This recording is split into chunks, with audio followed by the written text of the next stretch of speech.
ಎಲ್ಲರಿಗೆ ನಮಸ್ಕಾರ ರೀ. ರಿಯಾಸ್ ಕಿಚನ್ಗೆ ಸ್ವಾಗತ ರೀ. ಇವತ್ತು ನೀವು ನೋಡ್ತಾ ಇರ್ಬೋದು, ನಾನಿಲ್ಲಿ ಗೋಧಿ ನುಚ್ಚನ್ನು ತೊಗೊಂಡಿದ್ದೀನಿ ರೀ. ದಪ್ಪದ ಬರ್ತದೆ ನೋಡ್ರಿ ನುಚ್ಚು, ಈ ಥರ ತೊಗೊಂಡಿದ್ದೀನಿ. ಈಗ ಈ ಗೋಧಿ ನುಚ್ಚಿನಲ್ಲಿ ಇವತ್ತೊಂದು ರುಚಿಯಾದಂತಹ ಪೊಂಗಲನ್ನು ಮಾಡೋಣ ರೀ. ಈ ನುಚ್ಚು 1 ಕಪ್ ತೊಗೊಂಡಿದ್ದೀನಿ ರೀ. ಅದೇ 1 ಕಪ್ನಲ್ಲೇ ಈ ಒಂದು ಹೆಸರು ಬೇಳೆಯನ್ನು ತೊಗೊಂಡಿದ್ದೀನಿ ರೀ. ಸಮ ಪ್ರಮಾಣದಾಗೆ ತೊಗೊಂಡಿದ್ದೀನಿ. ಅಂದರೆ ನಮ್ಮದು ಪೊಂಗಲು ಚೆನ್ನಾಗಿ ಟೇಸ್ಟಾಗಿ ಬರುತ್ತೆ ರೀ. ಹಾಗಾಗಿ ಇವಾಗ ನೋಡ್ಬೋದು ರೀ, ನಾನಿಲ್ಲಿ ಪಾತ್ರೆಯನ್ನು ಬಿಸಿ ಮಾಡಲಿಕ್ಕೆ ಇಟ್ಕೊಂಡಿದ್ದೀನಿ ರೀ. ಈ ಪಾತ್ರೆ ಅಂದರೆ ನಾವು ಹೆಸರು ಬೇಳೆನ ಸ್ವಲ್ಪ ನಾವು ಫ್ರೈ ಮಾಡ್ಕೋಬೇಕಾಗತ್ತೆ ರೀ. ಇದು ನೋಡಿರಿ, ಸ್ವಲ್ಪ ನಾವು ಹಸಿ ವಾಸನೆ ಹೋಗೋ ತನಕ ರೀ ಸ್ವಲ್ಪ ಬಿಸಿ ಮಾಡ್ಕೊಳ್ಳೋಣ. 1 ನಿಮಿಷ 1.5 ನಿಮಿಷಗಳ ಕಾಲ ಇದನ್ನು ಸ್ವಲ್ಪ ನಾವು ಚೆನ್ನಾಗಿ ಬಿಸಿ ಆಗ್ತದೆ ನೋಡಿರಿ ಬಾಣಲೆ. ಆ ಟೈಮ್ನಲ್ಲಿ ನಾವು ಈ ಥರ ಒಂದು ಇದು ಮಾಡ್ಕೊಳ್ಳೋಣ, ಬಿಸಿ ಮಾಡ್ಕೊಳ್ಳೋಣ ರೀ. ತುಂಬ ಟೇಸ್ಟಾಗಿರುತ್ತೆ, ಚೆನ್ನಾಗಿರುತ್ತೆ. ಮಕ್ಕಳಿಗೆ ಡಬ್ಬಿ ಕಟ್ಟಿದ್ರೂ ಚೆನ್ನಾಗಿರುತ್ತೆ ರೀ. ಮನೆಯಲ್ಲಿ ನಾವು ಬೆಳಗ್ಗೆ ಬ್ರೇಕ್ಫಾಸ್ಟಾಗಿ ಮಾಡಿದ್ರೂ ಚೆನ್ನಾಗಿರುತ್ತೆ. ಇದು ಒಂದು ಡಯಾಬಿಟಿಕ್ ಇದ್ದವರಿಗಾಗಿರ್ಬೋದು ರೀ, ಮಕ್ಕಳಿಗಾಗಿರ್ಬೋದು, ತುಂಬ ಒಳ್ಳೆಯದಿದೆ. ಹಾಗಾಗಿ ನೀವು ನೋಡ್ಬೋದು ನಮ್ಮದು ಸ್ವಲ್ಪ ಬೇಳೆ ಬಿಸಿಯಾಗಿದೆ. ನಾವೀಗ 1-2 ನಿಮಿಷಗಳ ಕಾಲ ಸ್ವಲ್ಪ ಇದನ್ನು ಸ್ಲೋ ಫ್ಲೇಮ್ನಲ್ಲೇ ಬಿಸಿ ಮಾಡ್ಕೊಂಡಿದ್ದೀವಿ ರೀ. ಇವಾಗ ನಮಗೆ ಇದು ರೆಡಿ ಆಗಿದೆ. ನಾನು ಸ್ಟವನ್ನು ಆಫ್ ಮಾಡ್ಕೊತಾ ಇದ್ದೀನಿ ರೀ. ಈಗ ನೀವು ನೋಡ್ಬೋದು ರೀ, ನಾನಿಲ್ಲಿ ಕುಕ್ಕರನ್ನು ಬಿಸಿ ಮಾಡೋಕೆ ಇಟ್ಕೊಂಡಿದ್ದೇನೆ. ಈಗ ಕುಕ್ಕರ್ ಬಿಸಿ ಆದಾಗೆ ನೋಡಿರಿ, ಇದಕ್ಕೆ ನಾವು ಒಂದು ಸ್ವಲ್ಪ ಆಯಿಲು ಮತ್ತು ಒಂದು ಸ್ವಲ್ಪ ತುಪ್ಪವನ್ನು ಹಾಕೊಂಡ್ರಿ. ಈಗ ನೋಡ್ಬೋದು ರೀ, ನಾವು ಆಯಿಲ್ ಎಷ್ಟು ಹಾಕೊಂಡಿರ್ತೇವೋ ಅಷ್ಟೇ ತುಪ್ಪನೂ ಸಹ ಹಾಕ್ಕೊಂಡಿದ್ದೀನಿ ರೀ. ಈಗ ಸ್ವಲ್ಪ ನಮ್ಮದು ಬಿಸಿ ಆದ ತಕ್ಷಣವೇ ಈಗ ನೋಡ್ಬೋದು ರೀ, ನಮ್ಮದು ತುಪ್ಪ ಮತ್ತು ಎಣ್ಣೆ ಹಾಕಿ ನೋಡಿರಿ ಬಿಸಿ ಆಗಿದೆ. ಈ ಟೈಮ್ನಲ್ಲೇ ನೋಡಿರಿ, ನಾನು ಇದಕ್ಕೆ ಇದು ಹಸಿಮೆಣ್ಸಿನ್ಕಾಯಿ ಒಂದು 4 ಕಟ್ ಮಾಡಿ ಇಟ್ಕೊಂಡಿದ್ರಿ. ಅಂದರೆ ಖಾರಕ್ಕೆ ನೋಡಿ ಹಾಕೋಬೋದು.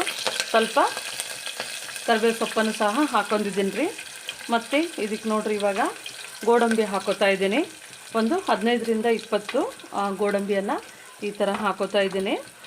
ಇದು ಒಂದು ಸ್ವಲ್ಪ ನಮಗೆ ಕಲರು ಸ್ವಲ್ಪ ಚೇಂಜ್ ಆಗೋ ತನಕ ನಾವು ಫ್ರೈ ಮಾಡ್ಕೊಳ್ಳೋಣ್ರಿ. ಈಗ ನಮ್ಮದು ಫ್ರೈ ಆಗಿದೆ. ಈ ಟೈಮ್ನಲ್ಲೇ ನೋಡಿರಿ, ಇದಕ್ಕೆ ನಾವು ಇವಾಗ ಸ್ವಲ್ಪನೇ ಕಾಳು ಮೆಣಸನ್ನು ಹಾಕ್ಕೊಳ್ಳೋಣ. ಕಾಳು ಮೆಣಸು ಹಾಕ್ಕೊಂಡು ನಾವು ಸ್ವಲ್ಪನೇ ಇದಕ್ಕೆ ಜೀರಿಗೆ, ಅಂದರೆ 1 ಚಮಚ ಜೀರಿಗೆ, 1 ಚಮಚ ಕಾಳು ಮೆಣಸು ಹಾಕ್ಕೊಂಡಿದ್ದೀವಿ ರೀ. ಇದನ್ನು ಸ್ವಲ್ಪ ಬಾಡಿಸ್ಕೊಳ್ಳೋಣ. ನೋಡ್ಬೋದು ನಮ್ಮದು ಕಲರ್ ಚೇಂಜ್ ಆಗಿದೆ. ಇವಾಗ ನೋಡಿರಿ, ನಾವು ಹಸಿ ಶುಂಠಿಯನ್ನು ಸಹ ಹಾಕ್ಕೊಳ್ಳೋಣ. ಇವಾಗ ನಮ್ಮದು ಇದು ರೆಡಿ ಆಗಿದೆ ರೀ. ಇಲ್ಲಿ ನಾನು ನೀರು ಬಿಸಿ ಮಾಡ್ಕೊಂಡಿದ್ದೇನೆ ರೀ. ಅಂದರೆ ಈಗ ನಾನು 2 ಕಪ್ನಷ್ಟು, ಅಂದರೆ 1 ಕಪ್ ಹೆಸರು ಬೇಳೆ, 1 ಕಪ್ಪು ಗೋಧಿ ನುಚ್ಚು ತೊಗೊಂಡು ನೋಡಿರಿ. 1 ಕಪ್ಪಿಗೆ 3 ನೀರು. ಈ 1 ಕಪ್ ಹೆಸರು ಬೇಳೆಗೆ 3 ಕಪ್ ನೀರು, 1 ಕಪ್ ರವೆ ನುಚ್ಚಿಗೆ 3 ಕಪ್ ನೀರು ಸಮ ಅಂಥೇಳಿ ನಾನು 6 ಲೋಟದಷ್ಟು ನೀರನ್ನು ಬಿಸಿ ಮಾಡ್ಕೊಂಡಿದ್ದೇನೆ, ನಾನು ಒಗ್ಗರಣೆಗೆ ಹಾಕೋಬೇಕಂಥೇಳಿ. ಈಗ ನಾವು ಬಿಸಿಯಾದ ನೀರನ್ನು ಇದಕ್ಕೆ ಹಾಕೊಳ್ಳೋಣ ರೀ. ಅಂದರೆ ನಮಗೆ ಬೆಳಗ್ಗೆ ಮಾಡಬೇಕಾದ್ರೂ ಈಸಿ ಆಗಿರ್ಬೇಕು ನೋಡಿರಿ ನಮ್ಮದು ಬ್ರೇಕ್ಫಾಸ್ಟು. ಹಾಗಾಗಿ ಇದನ್ನು ಹಾಕ್ಕೊಂಡಿದ್ದೇನೆ. ಚೂರೇ ನಾನು ಅರಿಶಿನವನ್ನು ಹಾಕ್ಕೋತೀನಿ ರೀ. ಈಗ ನಮ್ಮದು ನೀರು ಕುದಿ ಬರ್ತಾ ಇದೆ ನೋಡಿರಿ. ಈ ಟೈಮ್ನಲ್ಲೇ ಸ್ವಲ್ಪ 1 ಸ್ಪೂನಷ್ಟು ಅರಿಶಿನವನ್ನು ಸೇರಿಸ್ಕೊಳ್ಳೋಣ ಇದಕ್ಕೆ. ಇವಾಗ ನೋಡಿರಿ, ನಾವು ಗೋಧಿ ನುಚ್ಚನ್ನು ಇಟ್ಕೊಂಡಿದ್ದೇವೆ ನೋಡಿರಿ, ಅದನ್ನು ಸಹ ಹಾಕೋತಾ ಇದ್ದೀನಿ. ಈಗ ನಾವು ಗೋಧಿ ನುಚ್ಚು ಸೇರಿಸ್ಕೊಂಡ್ಮೇಲೆ ಹೆಸರು ಬೇಳೆನೂ ಸಹ ಸೇರಿಸ್ಕೊತಾ ಇದ್ದೀವಿ ರೀ. ಈಗ ನಮ್ಮದು ಕುದಿ ಬರ್ತಾ ಇದೆ ರೀ. ನಾವು ಇದಕ್ಕೆ ನೋಡಿರಿ, ಇವಾಗ ರುಚಿಗೆ ತಕ್ಕಷ್ಟು ಉಪ್ಪನ್ನು ಸಹ ಸೇರಿಸ್ತಾ ಇದ್ದೀವಿ ರೀ. ತುಂಬ ಚೆನ್ನಾಗಿ ಬರುತ್ತೆ, ಒಳ್ಳೆ ಟೇಸ್ಟ್ ಕೊಡುತ್ತೆ ರೀ. ಈಗ ನಾವು ಕುಕ್ಕರ್ ಮುಚ್ಚಳ ಮುಚ್ಚಿ 2 ವಿಜಿಲ್ ಕೂಗಿಸೋಣ ರೀ. ಇದು ಚೆನ್ನಾಗಿ ನೀರು ಕುದಿ ಬಂದಾಗೆ ನಾವು ಕುಕ್ಕರ್ ಮುಚ್ಚಳ ಹಾಕಿಬಿಟ್ಟು ನಾವು ಬೇಯಿಸ್ಕೊಳ್ಳೋಣ್ರಿ. ನೋಡ್ಬೋದು ರೀ, ನಮ್ಮದು ನಾನು ಈಗ ಕುಕ್ಕರ್ ಮುಚ್ಚಳ ಹಾಕಿಬಿಟ್ಟು ಇದನ್ನು 1-2 ವಿಜಿಲ್ ಮಾಡಿಸ್ಕೊತೀನಿ ರೀ. ನೋಡ್ಬೋದು ರೀ, ನಮ್ಮದಿದು ಇವಾಗ ನಾನು ಇದನ್ನು ಆಫ್ ಮಾಡ್ಕೊತಾ ಇದ್ದೀನಿ. ಈಗ ನಮ್ಮದು ವಿಜಿಲ್ ನೋಡೋಣ ರೀ. ಈಗ ನಮ್ಮದು ವಿಜಿಲು ಆಗಿದೆ, ತಣ್ಣಗೂ ಆಗಿದೆ ರೀ.